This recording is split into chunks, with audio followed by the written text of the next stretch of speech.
va nihoyat oddiy odamlar uchun uzoq kutilgan qaror qabul qilindi.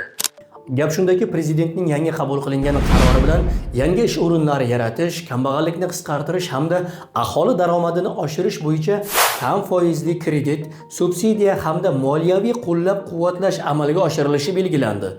Shulardan ayrimlarinigina sanab o'taman. O'zini o'zi band qilgan shaxslarga hech qanday garovlarsiz ajratiladigan kreditlar 50 million so'mgacha, naslli chorva mollari xaridi va tuyachilik uchun 100 million so'mgacha oshiriladi.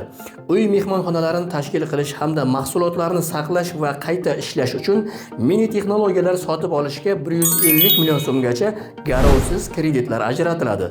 Xullas, tadbirkorlik qilaman desangiz ham, dehqonchilik yoki o'qituvchilik qilaman desangiz ham sizga subsidiya va kam foizli kreditlar beriladi.